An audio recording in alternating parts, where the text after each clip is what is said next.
কোটা সংস্কার আন্দোলনের সময় বাসায় থেকেও রক্ষা হয়নি শিশু আহাদের। রায়েরবাগ মিরাজনগরের নিজ বাসার বারান্দায় হেলমেটধারীদের গুলিতে ছোট্ট আহাদ নিহত হয় বলে জানায় প্রত্যক্ষদর্শীরা। আসসালামু আলাইকুম দর্শক ভাই, আপনাদের মাঝে আমি অনেক দিন পর আসলাম।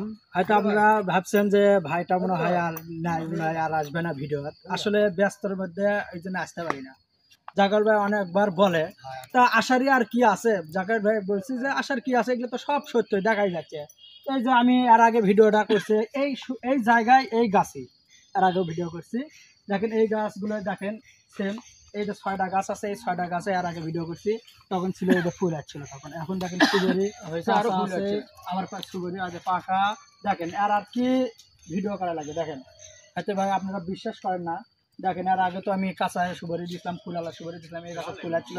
এই যে আবার আজকে এবার দেখেন সুগরি পাকছে। এই সুগরিটা এখন কাটলো হয়তো দেখেন কতগুলো আসতে পারে। দেখেন একবার দেখেন, আপনারা হয়তো বিশ্বাস করবেন না।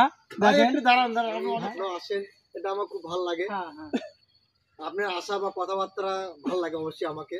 তো বিশেষ করে হলে কি আমার এখানে হাদি সাহেব আছে, তো কেউ যদি এই সুপারিগুলো নিতে চায় অবশ্যই আমি কেউ দিতে পারবো না। 1 বছর গ্যাপ দিতে হবে, 1 বছর পরে আমাদের এই সুপারিগুলো পাবো। এখন আমি এই ফাঁকে আর একটা ভালো বুদ্ধি আমি দিচ্ছেন, মানে ভালো কথাই বলছেন। আমি এটা মানে বলবো করে হয় না।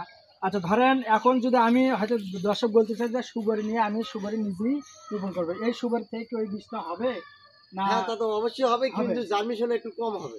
একটু কম হবে। আমাদের যেহেতু বাংলাদেশে যেহেতু হাইব্রিড আর বাংলাদেশ থেকে কিন্তু জার্মিনেশন কম আসবে, বুঝতে পারছি। তার মানে হ্যাঁ, দেখা যায় যে আমরা বীজ জায়গায় ধানের বীজ যেমন অফিস থেকে বীজটা গেলে হয়তো ফলন একটু বেশি হয়, আবার ওই বীজের থেকে যদি ধানের থেকে যদি আবার যদি বীজ করি কিন্তু ফল কিন্তু অনেক কম হবে। ততরূপ এইরকমই এটা এই জিনিসটাও হয়তো, যেটা এর থেকে যদি সুপারিটা যদি ইয়ে করে পাই হয়তো ফল একটু কম আসবে। আবার যখন আপনার অরিজিনাল বীজ নেবেন, অফিসিয়াল বীজ নেবেন এ করবেন, তখন হয়তো ফল একটু বেশি আসবে। এটাই হলে জাকার ভাই বলতে চাচ্ছেন। হ্যাঁ, তা অবশ্যই। আচ্ছা ঠিক আছে। আপনারা তো সবাই তো দেখছেন সুপারি গাছ আসলে কি, এটা নকলা কি আসল আনন্দ দেখছেন সবাই? দেখলাম তো, কিন্তু এখানে প্রশ্ন হলো যে আসল অরিজিনাল বীজটাই কি পাওয়া যাবে? হ্যাঁ সেটাও তো কথা। অবশ্যই অরিজিনালটা পাওয়া যাবে, কিন্তু এটার রেট থাকবে সর্বনিম্ন 130 টাকা পিস থাকবে। তার হোক টাকার মূল্য যাই হোক, কিন্তু পাওয়া যাবে তো। হ্যাঁ, অরিজিনাল জিনিসই পাওয়া যাবে। সময় থাকবে 2 বছর। 2 বছরের মধ্যে কোনো ফলন হবে ইনশাআল্লাহ। 2 থেকে 2.5 বছর এর মধ্যে ফলন পাবেন আপনার কাছে, প্রতিটা গাছে থাকবে।